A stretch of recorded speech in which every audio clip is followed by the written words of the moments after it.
Hi, I'm Teulia Hanson, Chief People Officer at LinkedIn, and today I'm joined by Katarina Berg, CHRO at Spotify, to gain some really valuable insights on how, Katarina, you're thinking about HR during this really important time of change. So thank you so much for joining me. Thank you for having me. What's something you wish people knew about the CHRO job? How complex it is, and how exciting, challenging, and fun it is. And that for anybody that has kind of a mindset that you want to learn and come to work and learn new things every day, it's I think, one of the best jobs you could have. I think people don't know what we do and how much of the 50-50 of actually having business acumen and also HR acumen and how fulfilling that is. That's wonderful. I would love if you could share, what do you find fun about the CHRO job? That I come to work and I plan to do something and it happens to be 100% totally different. So you never know. And if you are a controlling person or if you enjoy to follow plans, I think you can get anxiety easy. But for a person that want to constantly stay passionate, curious, and learn new things about people, the business, where we're going, org design, whatever it is that will actually pivot the company forward, is what I love with the work. That you never know, but you could also trust what you do know. Is there anything specific in regards to the culture of Spotify where you could pinpoint this is what we do, this is why we're able to sort of think about talent movement, our internal marketplaces in a way that feels really modern and edgy? When you still hear, several CHROs talk about how managers hoard talent.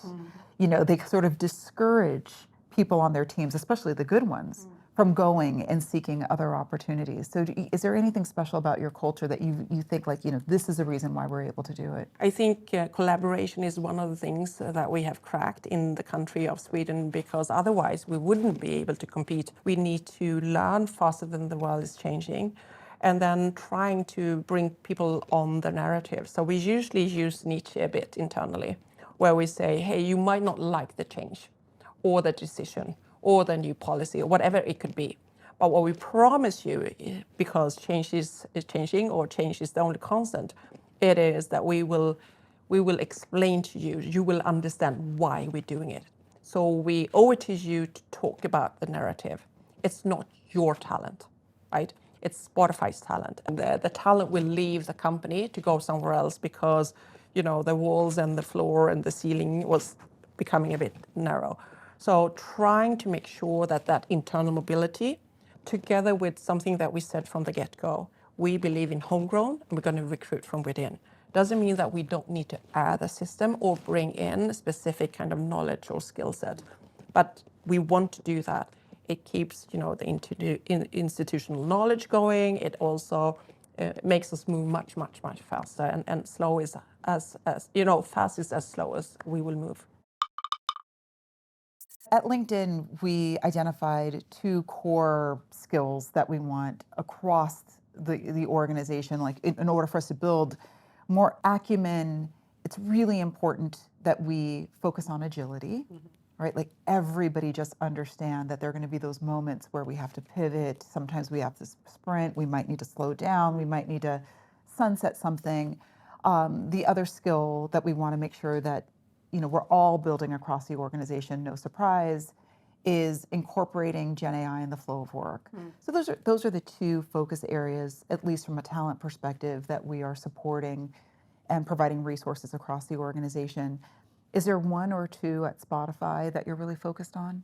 I think being such a young company, I think the agility and being digital was kind of from birth. So I would, +1 on the agility, even if we don't talk about it that way. But I think we talk more about being able to adopt and stay curious, because it's helping you I mean, if you're curious, I think you will be more tolerant. If you're tolerant, again, you're more curious about everything that has to do with new technology, new people that are different than you are. So I think, adaptability and curiosity are two things that are important to us. You've been with Spotify for 11 years now. I'm sure a lot about Spotify has changed over the years. When we talk about change and change management, in addition to everything that's changing, I also think it's really important to talk about what's staying the same. As a really grounding conversation and for employees to understand, in light of adopting new technology, does that mean we're thinking about our customers in a different way, or our culture and values, is that changing? What types of conversations I expect from my manager, is that changing? So we also like to make sure that we're bookending change conversations with what's staying the same. Would love to hear from you about what's staying the same at Spotify. We have something that we call our culture manifesto, which is the band manifesto. We happen to think of ourselves as a band, having that first child music. So everything that kind of sums up our culture is put into that band manifesto. Who we are, who we want to be, what are the set of rules or whatever you would like to call them. That is, I think, the constant very much. But putting that into place is very much about the foundation, which is the values. And here it's been important to us to give everybody in the company a voice and asking them. And three very simple and naive questions. What's important for you to thrive or grow here? What's important for you to have fun when you come to work? And because we think you learn more when you have fun and you also become very good at the things that you enjoy to do. And the third thing, obviously, because it's a business, what's important so you can do a good job. So that is becoming kind of a contract between all of us. And that the values have now survived so many of those kind of pressure tests, but the definition as the culture evolves have changed a bit, right? But it's also important for us to pressure test every time we have intro days. Are they still holding true? Are they still relevant? Will they help you make decisions? Because if you only cling on, you say to everybody that is new that our people is not our culture and culture is not our people. So you want them to also feel that your voice matters and you are important and welcome to whatever this is called Spotify.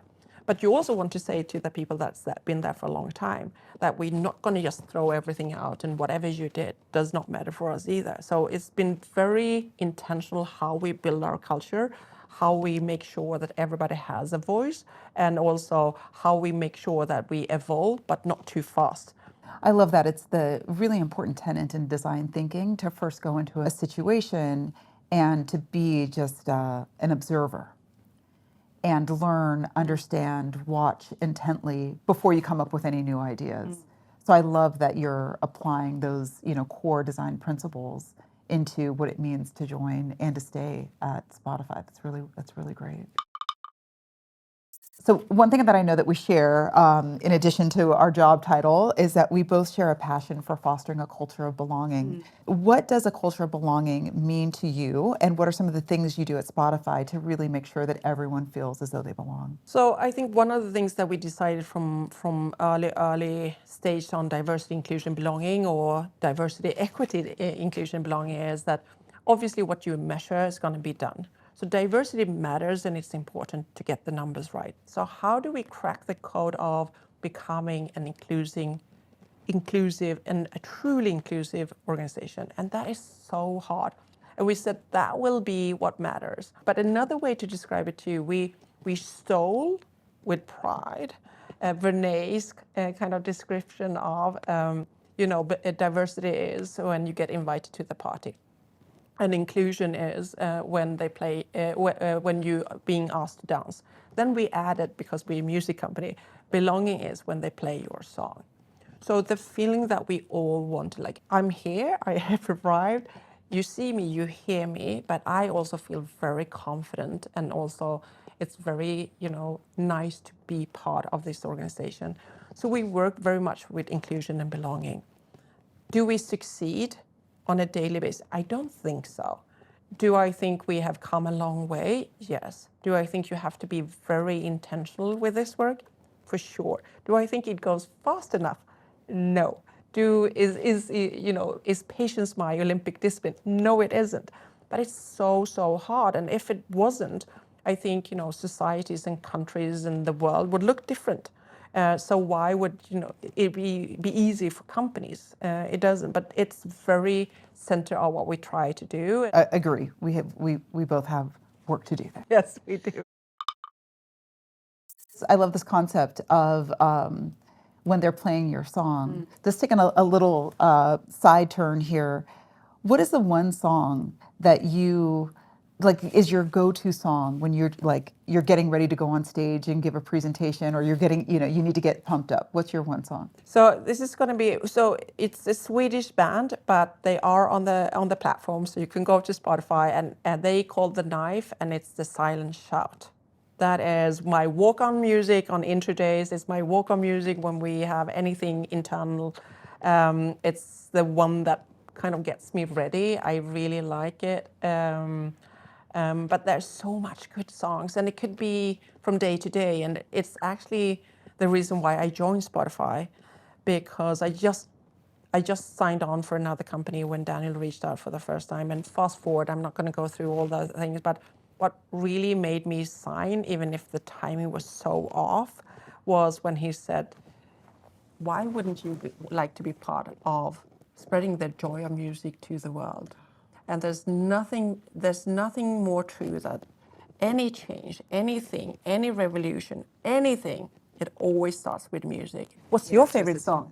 My favorite song, and again, it changes day to day, but I think right now, a song that I go to, it's probably on my top 10 most played Spotify lists, is Jay-Z and Rihanna, Run This Town. It's kind of it gets the adrenaline going.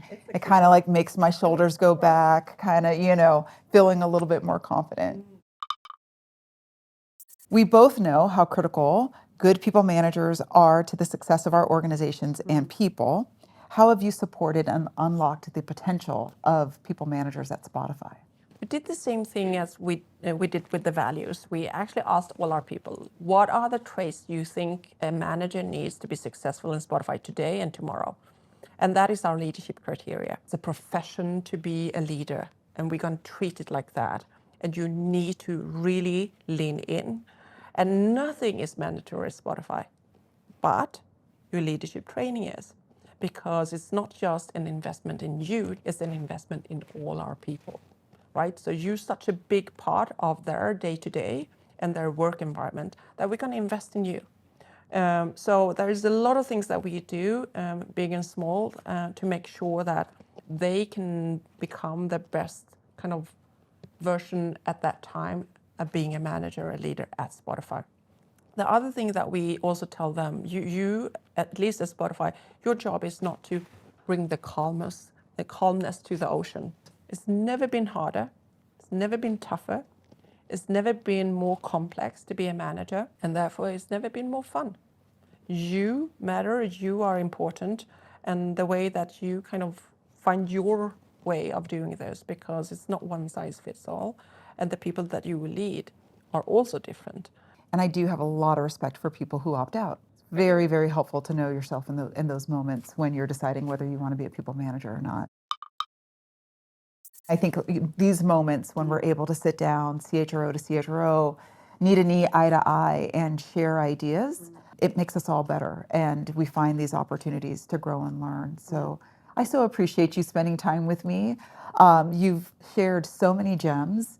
It's really great that we have this opportunity at this moment of change to, not safeguard, what we're doing, but really make sure that we're exchanging ideas, sharing information, and really inspiring each other to do our best work. So thank you so much, Katarina. My pleasure. It was really nice to sit down, and I agree with everything you said now.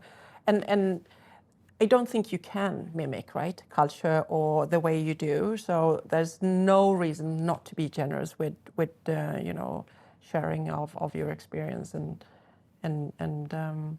also steal a couple of nuggets from somebody else. Absolutely. Absolutely. I appreciate you. Thank you. Thank you very much.